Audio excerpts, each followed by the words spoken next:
Hi, இன்னைக்கு spring potato தாங்க செய்ய போகிறோம். பசங்க வந்து ரொம்ப நாளாவே கேட்டே இருந்தாங்க. திருவிழாலாம் பார்த்தீங்கன்னா ஒன்று 50 ரூபா அந்த மாதிரி விற்பாங்க. இன்றைக்கி பார்த்துட்டாமா எனக்கு வீட்டிலே செஞ்சு கொடுமா அப்படின்னு சொல்லி நானுமே யூடியூப் சேனலில் வந்து பார்த்தேன். ஒருத்தவங்களும் வந்து சூப்பராக வந்து பண்ணியிருந்தாங்க. சரி நம்மளும் செய்வோம் சொல்லிட்டு, சரி முடியாத எதுவும் இல்லைன்னு சொல்லிட்டு செய்யணும் ரெடி பண்ணலாம். ஆனால் வந்து எனக்கு வந்து சுத்தமாகவே வரல. ஃபஸ்ட்டு வந்து இந்த மாதிரி ஃபஸ்ட்டு கொஞ்சம் பாதி தூரம் வெட்டும்பொழுது கரெக்டாக வந்துச்சு பாருங்கள் நீங்களே. அதுக்கப்புறமா எனக்கு சரியாக வரல. அப்புறம் எல்லாத்தையும் பிடுங்கிட்டு தனியாகவே எண்ணெயில் போட்டு பொரிச்சு கொடுத்துட்டேன். அதுக்கப்புறம் 1, 2 வந்து சூப்பராக வந்துருந்துச்சு. அதை பிள்ளைகளுக்கு வந்து பொரிச்சு கொடுத்துட்டேன். அதுங்க ஆசைங்களும் எதுக்கு நம்ம வந்து இது பண்ணணும்னு சொல்லிட்டு ஒரு ஆசைக்கு ஒரு 2 இதுவும் இது பண்ணி கொடுத்துட்டேன். பாருங்கள், ஃபஸ்ட்டு வெட்டின காய் வந்து பாதி தான் சூப்பராக வந்துச்சு. எனக்கு மீதி வந்து ஒழுங்காக வரல. கிராஸாக எப்படி வெட்டி இதாகி போயிடுச்சு. இது பாருங்கள், இந்த 2வது நான் பாட்டுக்க ஏனோ தானமாக செஞ்சுட்டேன்.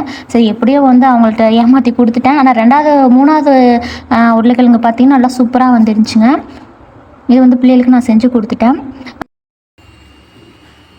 இந்த ஸ்டிக்கு பார்த்திங்கன்னா ரொம்ப சின்ன ஸ்டிக்குனால எனக்கு அவ்வளோவா வெட்ட வரல. வெட்டும்போது பார்த்திங்கன்னா அந்த கத்தி வந்து அந்த உருளைக்கிழங்கை வந்து அந்த குச்சியில் படுற மாதிரி நம்ம வெட்டணும். வெட்டிகிட்டே இருக்கும்போது கிராஸ் பண்ணி அப்படியே வெட்டிகிட்டே போயிட்டே இருக்கணும். சுற்றி வெட்டி போயிட்டே இருக்கணும். அப்போ தான் வந்து ஸ்ப்ரிங் பொட்டேட்டோ வந்து கரெக்டாக நம்மளுக்கு வரும். கடையில் கொடுக்குற மாதிரி நம்மளுக்கு வரும். எனக்கு ஏனோ தானமாக ஏதோ செஞ்சாச்சு. பிள்ளைகளும் சாப்பிட்ருச்சுங்க.